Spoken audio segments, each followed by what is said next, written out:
Hi, everybody. It's Martha Creek. This is another mentoring moment with Martha, and you better buckle up today because we got the unstoppable with us and the uprising and the up and your up and the whatever. So you're going to get to meet her, a dear soul sister friend, Lin Schussler-Williams. If you want to contact me, you contact me, marthacreek.com. And this podcast and this video and everything that I do is offered for a very specific mission, and that is to serve those who are serving and to get empowered teachings to the whole of the planet. So I hope you'll listen today with an open mind and open heart, not trying to be a Martha or not trying to be a Lynn, but to be in the bright, shiniest, most radiant you that you can be, and whatever you are about in the world, that this is some light shedding for you and light shining on you just to dial up your own radiance and your own luminosity. So we go into this. Welcome, Lynn. It's lovely to be with you again.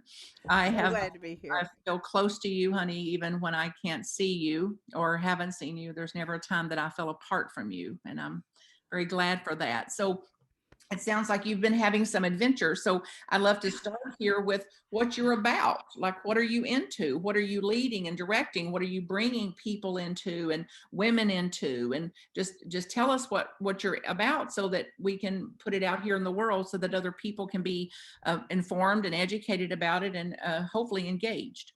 Absolutely. So glad to be here, Martha. So thrilled, thrilled, thrilled, and right back at you on everything you just said. And so, what I'm about several things.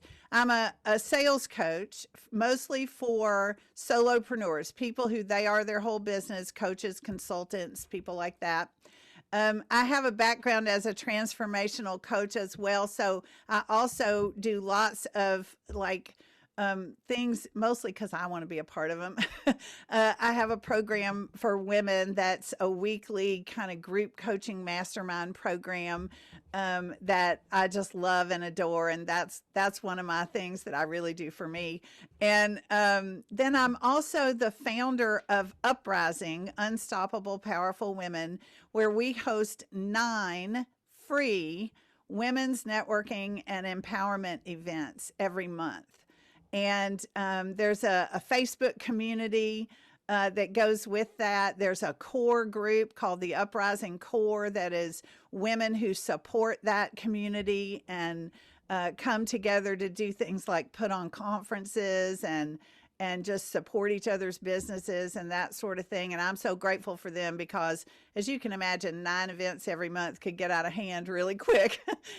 So I love having the Uprising Core to work with and be with and serve women with. And so that's a big part of it. For me. So that's, I'm an author. I wrote a personal development book. I've got another one in the hopper. And so that's kind of who I am and what I'm about. Let's stop and jump off on this 9 then. So 9 may be your life number. I've never added up your birthday to see, but you've got 9 events. You've also got a book you can hold up there and let everybody see. That is Yep, her yep, first book, which has got a big old 9 on it, which is 9 little words to change your life, to change your experience, to change yep. your idea, to Your change your results, perspective, yes, to change your outcomes, your results. yes. So I also just learned from talking with you, you just spent 9 days in an intensive care. I And did. you did that with a doctor of a high level, informed, educated specialist telling you it would be 21 days likely. And Yes, you saying, could be. And I'm going to choose differently. And I'm going to claim myself to be your miracle patient. And I'm going to participate and cooperate and collaborate and um, do the best I can here, and I intend to have a different outcome. So yes, you want to speak about that, honey? What yeah. did go on, or anything you want to share here with listeners that could inspire them to take a different approach, a different idea about it, or a different place in their own soul for it?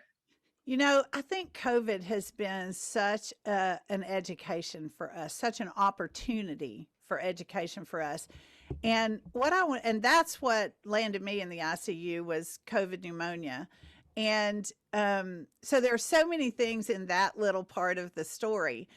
First of all, I didn't buy whatever they were selling. right? Whatever the story was about what was happening around me, whatever society was saying about what happens if you land in the ICU, how serious that is, and whatever the doctors were saying about how long I could expect to be there, I just wasn't buying that story. I had a story that I wanted to create. I had a piece of my life that I wanted this to be. And one of the things I loved so much about that doctor was he came in and he said to me, you know, I'm going to tell you this is serious and you're likely to be here 2 to 3 weeks. And I said, okay. And whatever you tell me to do, I'll do to get better. And I need you to hear me say, I'm going to be your miracle patient. I have no intention of being here 2 to 3 weeks. And he said, okay. Like he went there with me, right? You surround yourself with people who are willing to go with you to the places that you want to go. And I didn't know this man, we'd never met, but it's my belief that because of my strong and clear intention, because of my willingness to believe in a result that I was going to co create, I attracted the doctor who said, okay.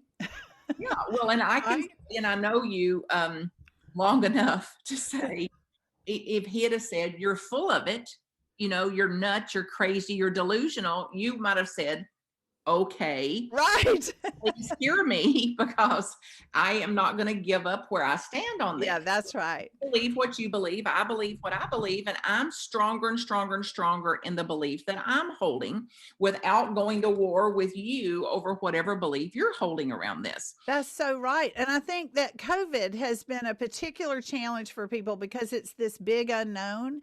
But the truth is, Martha, that applies whether it's COVID, whether it's the car wreck you had yesterday, whether it's what's going on with your children that's freaking you out, right? Whatever the situation is, we just have this job to remember there's a power moving through us bigger and greater than whatever the story of the situation is.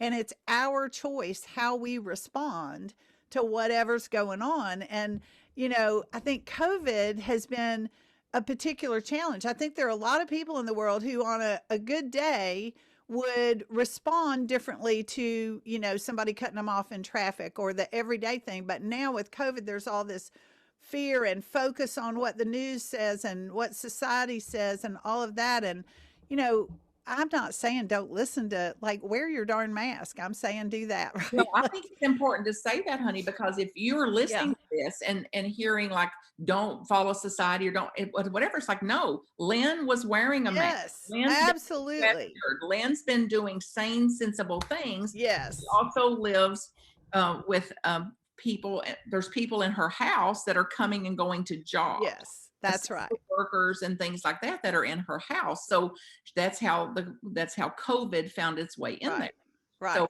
not because she wasn't sensible, or but she's denying the law No. or anything that says if you drop a bowling ball on your toe, it Right. will likely hurt you. So this is no encouragement to deny physical law or to deny Not at all. saying, even in the face of this, these images and this desperation and this chronic protracted And anxiety fear. and fear and tension around this, even in that I'm going to do the best I can Yeah. to tell myself there's another option for me, and I'm going to lean in that direction. Then if she had ended up in the ICU for 21 days, if you had Yeah. ended up there 21 days, you'd have had a better time during those 21 That's days than you right. would have if you leaned the other way, which is, ain't it Absolutely. awful, ain't it awful, ain't it awful?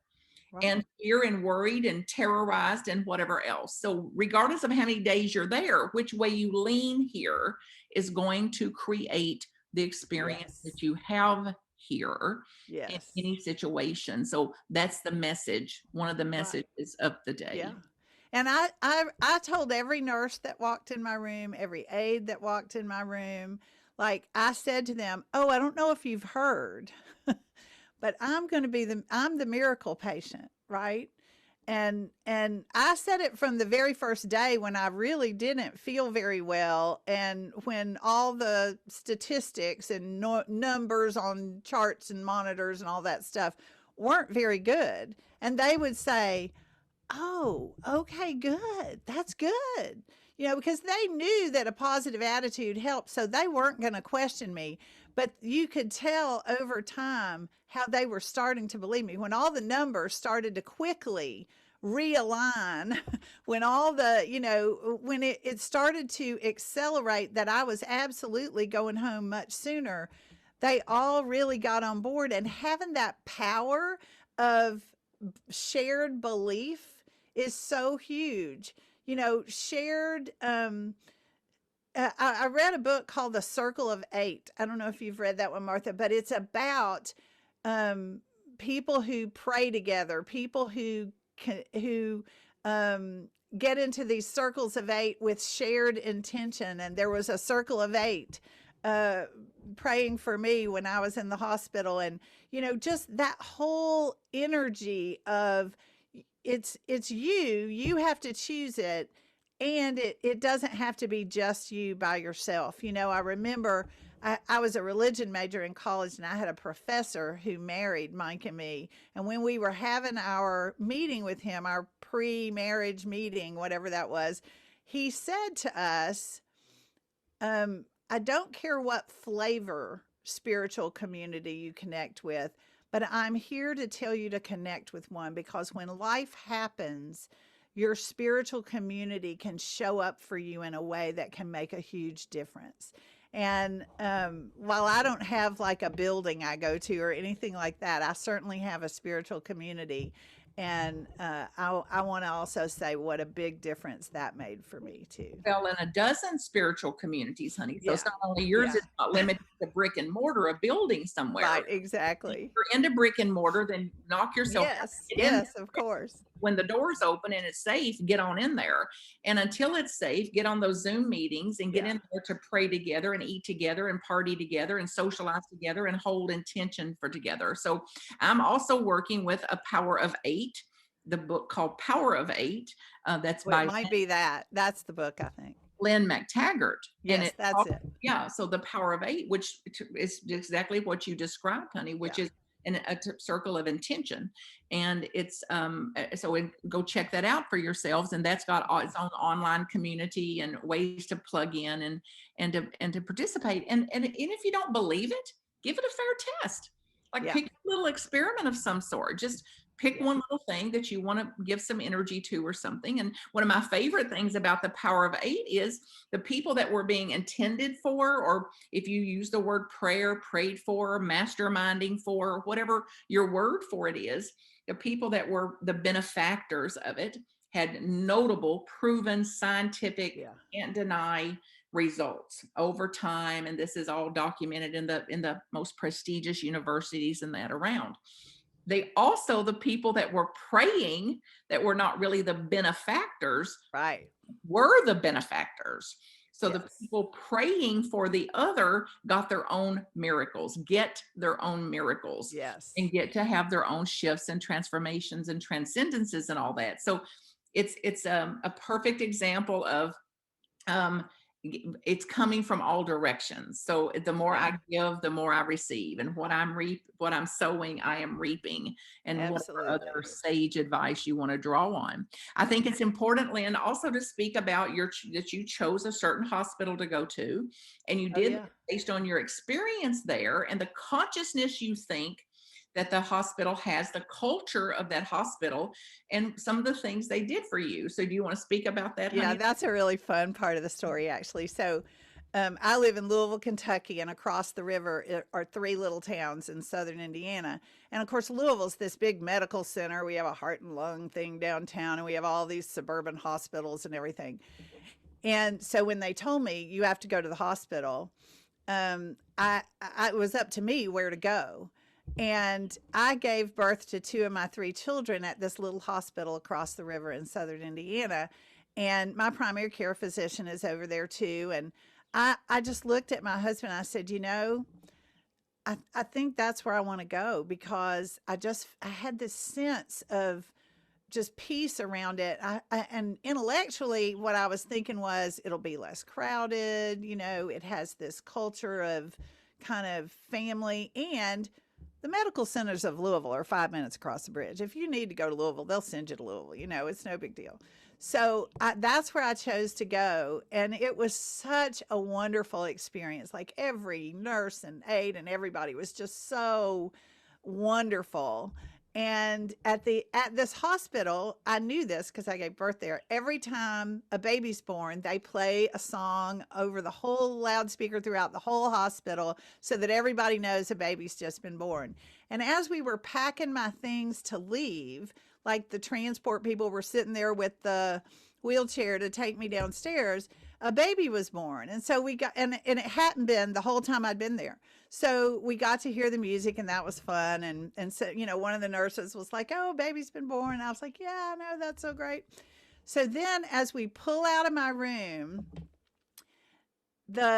they come over the loudspeaker where they had just been doing this for the baby, and they say, "We have a really special patient who's leaving the hospital today, and she's leaving early, and she's our miracle," and blah blah blah. And everybody come down, if you're free, come down to the main lobby. And they started playing "Here Comes the Sun." And it played the whole way downstairs to the lobby. And when I got to the lobby, it was a Saturday, so there weren't a lot of administrative people there, plus COVID, I'm sure, too. But there were probably 20, 25 people in the lobby cheering. And, it was just like, I'm pretty sure they wouldn't have done this in Louisville. Right? The big hospitals are not gathering to cheer as somebody leaves. Up until now. Right, right, until they see this and they go, "Oh, we better catch up." So it was everything about the choice to go to what hospital, the doctor who showed up and was happy to believe with me, and his partner, his partner in his practice, who I also saw. I saw one, one day and one the next, sort of, also equally willing to believe with me. All the nurses, and then like cheering on the way home. It was just, the whole thing was such a great experience. And how odd is that to hear somebody say, "My ICU COVID experience was just wonderful." So yeah. I've decided that the next time I need a couple of weeks off, I'm just going to schedule a couple of weeks off and not get sick to do it. But there you go. Say it again. What was that? That was like, the next time I want a couple of weeks off, I'm just going to schedule it and take it and plan it and not get sick. So if you're listening, listeners, be sure to pause and rewind there and go back to that. When I know I need some time off, when I know I need a little rest, when I know I need some deeper breathing, when I know to take it. I know that's right. Need that in us. Unstoppable, unleash, get her done, achiever. Yes. Is not all that keen on that rhythm. That's right. That's right. I think that we all have, the things that we do that are ours, that are our personality coming through, that are our whatever. And that's certainly one of mine, is kind of go, go, go. And I think that was a lesson for me in this too. It's like, take some time. And I mentioned I'm writing another book, and before I went to the hospital, finding time to write was a little more challenging. Now I'm like, "Oh no, I have time every day." Yeah, reality. Reality has set in. Yeah. So tell us how the name of the book you just held up. Give that, and how to get it, and how to connect with you, your email, a website, anything, and then talk about the next book, what's coming. So so this is 9 Little Words to Change Your Results. It's on Amazon. If you just type in 9 little words, it'll likely pop up. And it's, I don't know, 6 or 7 years old or something like that. But I like to think it's timeless. And it's a bunch of universal stuff. And you can see it's not a very big book, right? It's 4 by 6. It's pretty accessible. I don't like reading things that make my head hurt or make me work too hard. So I'm sure as heck not going to write one. So that's that. Websites, you can go to unstoppablepartners.com. That's just kind of like an umbrella site. If you're on Facebook and you're a woman and you want to connect with the UPRising Unstoppable Powerful Women, that's the name of the Facebook group, UPRising Unstoppable Powerful Women. So come find us, and I'll enjoy introducing you to a fabulous community of women.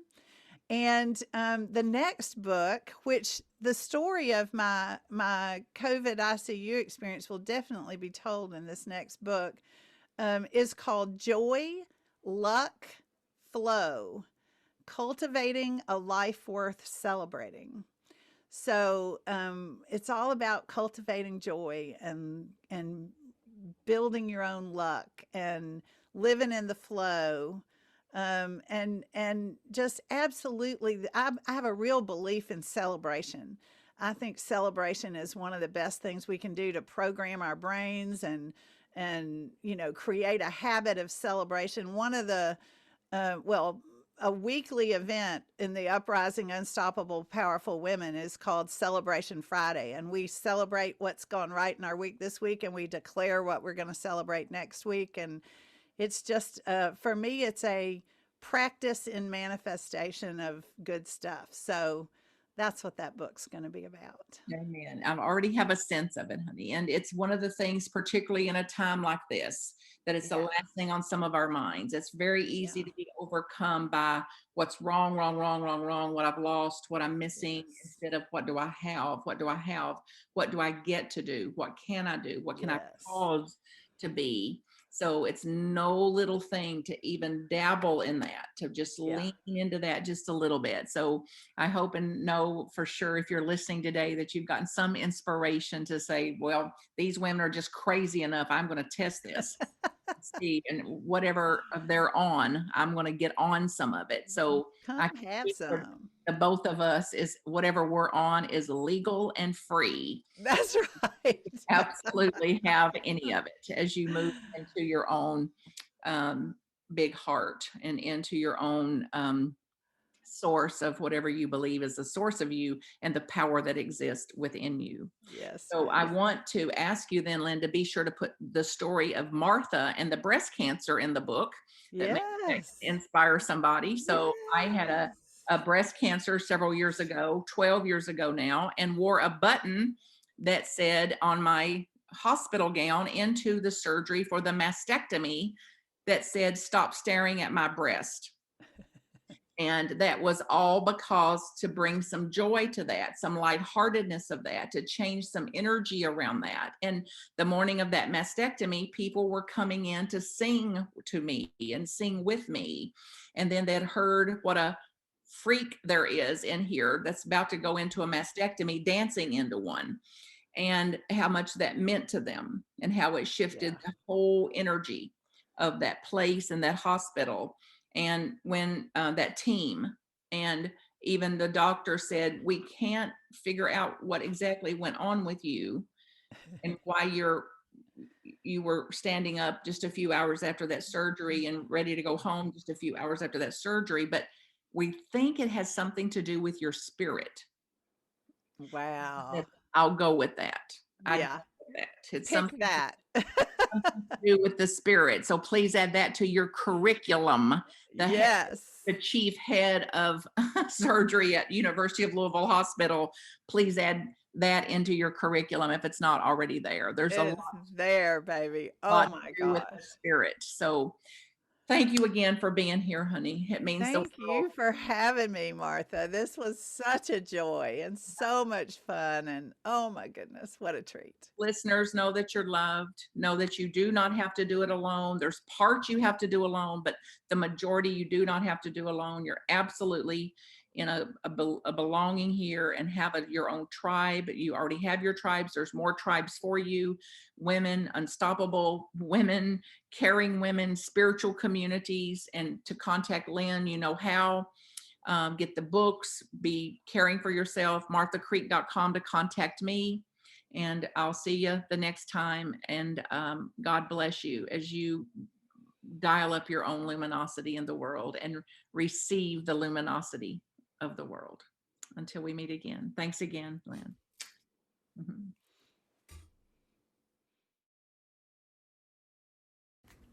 marthacreek.com if I can support you. Blessings.